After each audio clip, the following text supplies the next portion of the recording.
امریکہ کی ایران پہ وحشانہ بمباری۔ سینٹ کام کا ایران میں حملوں کی تیسری لہر کے دوران 140 فوجی اہداف کو نشانہ بنانے کا دعویٰ۔ سینٹ کام کا کہنا ہے کہ ایران کے میزائل اور ڈرون تنصیبات، بحری صلاحیتیں، اسلحہ گودام، مواصلاتی نیٹ ورک اور ساحلی نگرانی کے مراکز کو نشانہ بنایا گیا۔ جنوبی ایران کے شہر میں اور بشہر دھماکوں سے گونج اٹھے۔ بندر عباس اور سرت میں بھی تین دھماکوں کی اطلاعات۔ ساحلی شہر چابہار میں 2 دھماکوں کی آوازیں سنی گئی۔ بندردیر میں بھی 5 اور جاسک میں 10 سے زائد دھماکے رپورٹ۔ امریکی سینٹ کام کے مطابق 3 راتوں کے دوران مجموعی طور پر 300 سے زائد اہداف پر حملے کیے گئے۔ کارروائی پاسداران انقلاب کی جانب سے قبرص کے پرچم بردار کنٹینر بردار جہاز پر حملے کے بعد کی۔ حملوں کا مقصد ایران کے بحری جہازوں کو نشانہ بنانے کی صلاحیت کو کمزور کرنا ہے۔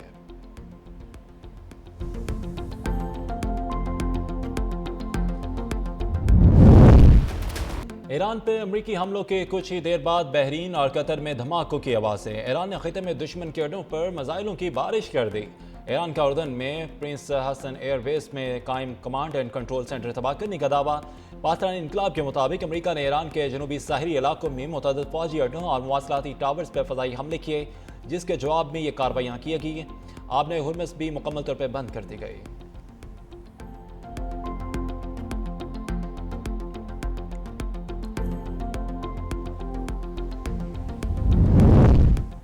یک طرفہ ڈیل کا دور ختم ہو چکا۔ ایرانی اسپیکر باقر کالیباف کا اعلان جنگ امریکہ کے ساتھ معاہدے کی شک بھی شیئر کر دی۔ کہتے ہیں کہ یا تو اپنے الفاظ پر قائم رہو یا پھر قیمت چکاؤ۔ اب حقیقت کا سامنا کرنے کا وقت آ رہا ہے۔ اسلامی جمہوریہ ایران کمرشل جہازوں کے گزرنے کے حوالے سے انتظامات خود کرے۔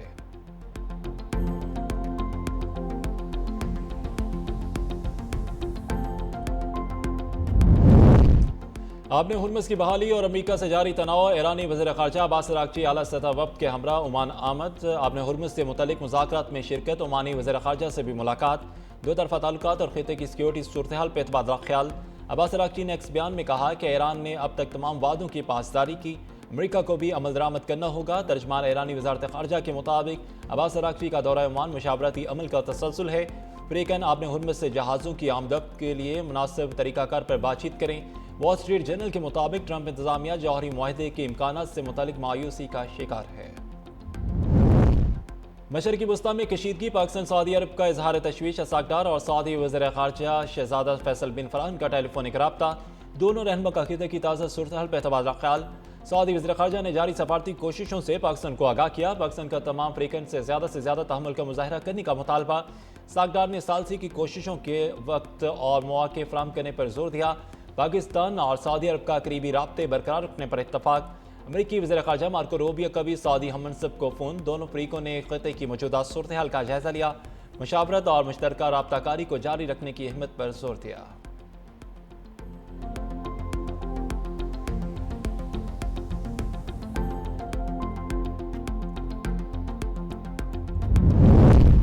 وزیراعظم کی بحری ٹاسک فورس نے پاکستانی بندرگاہوں میں اہم آپریشنل کامیابیاں حاصل کر لی۔ بندرگاہوں میں جگہ کے انتظام، کارگو کلیئرنس اور انفراسٹرکچر کے دیرینہ مسائل حل۔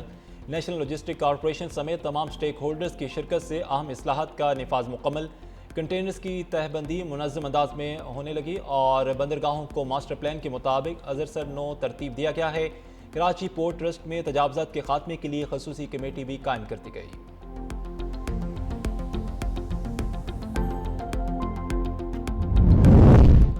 وفاقی وزیر آئی ٹی شیزہ فاطمہ خواجہ کی جناب میں بحرین کے وزیر ٹرانسپورٹ اور ٹیلی کمیونیکیشن شیخ عبداللہ بن احمد الخلیفہ سے ملاقات۔ IT, telecommunication, digital technology اور ڈیجیٹل رابطوں کے فروغ پر تبادلہ خیال۔ وفاقی وزیر نے بحرین کے وزیر کو پاکستان میں سرمایہ کاری کے مواقع اور SIFC کی سہولت کاری سے آگاہ کیا۔ جدت، مہارت کے تبادلے اور مشترکہ اقدامات کے ذریعے ٹیکنالوجی کے شعبے میں شراکت داری کو مزید فروغ دینے پر اتفاق کیا۔ پاکستان نے بحرین کو آئی ٹی، غذائی تحفظ، سیاحت اور دیگر اہم شعبوں میں سرمایہ کاری کی دعوت دی۔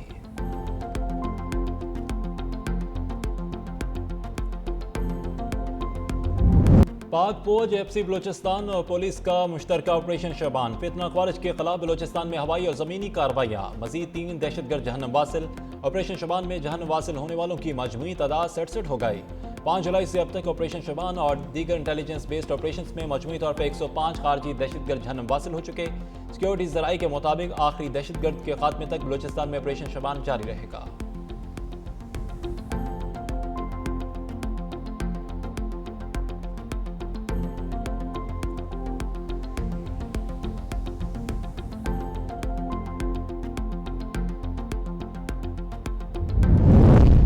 گلگت بلتستان کے سیاسی اور انتظامی امور اور گورنر کا تقرر۔ وزیر اعظم شہباز شریف نے 3 رکنی اعلیٰ سطح کی کمیٹی تشکیل دے دی۔ کمیٹی میں نائب وزیر اعظم اسحاق ڈار، امیر مقام رانا ثناء اللہ شامل۔ کمیٹی گلگت بلتستان میں گورنر کے عہدے پر امیدوار فائنل کرے گی۔ مسلم لیگ نون کا بلتستان سے ہی گورنر کا امیدوار فائنل کرنے کا اندیا۔ وزیر اعظم کی کمیٹی گورنر کے امیدواروں کا نام پارٹی قیادت کو بھجوائے گی۔ نون لیگ کے قائد نواز شریف کی پارٹی میں پرانی اور وفادار شخصیت کو آگے لانے کی ہدایت۔ پارٹی کے 3 بڑوں کی جلد بیٹھک ہوگی۔ وفاقی وزیر امیر مقام متحرک، وزیر امور کشمیر امیر مقام کے جی بی میں پارٹی کے رہنماؤں سے رابطے، گلگت بلتستان کی ترقی، عوامی فلاح اور سیاسی ایجنڈے پر مشاورت۔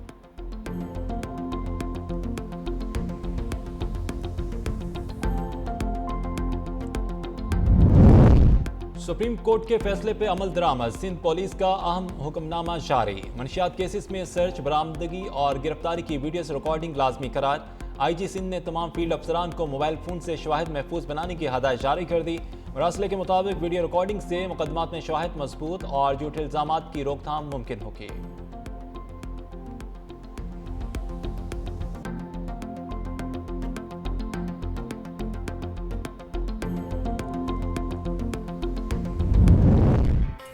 مونسون کا نیا سسٹم ملک میں داخل، اسلام آباد راولپنڈی میں گرج چمک کے ساتھ تیز بارش، لاہور میں بھی بادل برس پڑے، موسم خوشگوار، بارش کے باعث مختلف نشیبی علاقے زیر آب، میاں والی، گوجرانوالہ اور دیگر شہروں میں بھی وقفے وقفے سے بارش کا سلسلہ جاری۔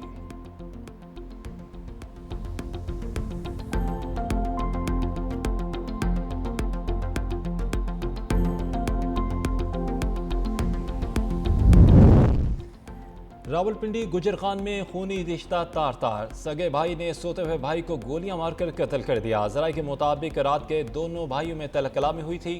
مقتول شہریت کے چہرے پہ 3 گولیاں لگی، ملزم فرار۔ پولیس نے جائے وقوع سے شواہد اکٹھے کر کے تحقیقات کا آغاز کر دیا۔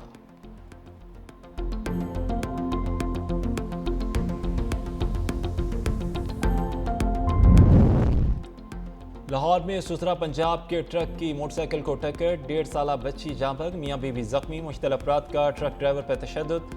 ٹریفک انسپکٹر نے ٹرک ڈرائیور کو اپنی تحویل میں لے کر متعلقہ پولیس کے حوالے کر دیا۔ گزشتہ 1 سال کے دوران سسرا پنجاب اور LWMC کی گاڑیوں سے مہلک حادثات میں 10 شہری جاں بحق ہو چکے ہیں۔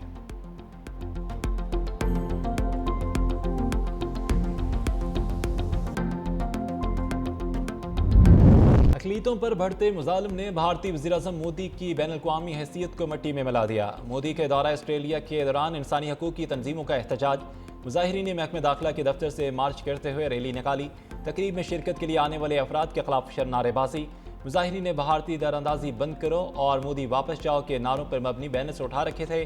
بھارتی جریدہ انڈیا ٹوڈے کے مطابق آسٹریلیا میں مودی کی آمد کے چند گھنٹوں بعد ہی آسٹریلوی شہری نے ہوٹل میں داخل ہو کے نعرے بازی شروع کر دی۔ آسٹریلوی باشندے نے کہا کہ ہمیں مزید بھارتی نہیں چاہیے، یہ ملک آسٹریلوی شہریوں کے لیے ہے۔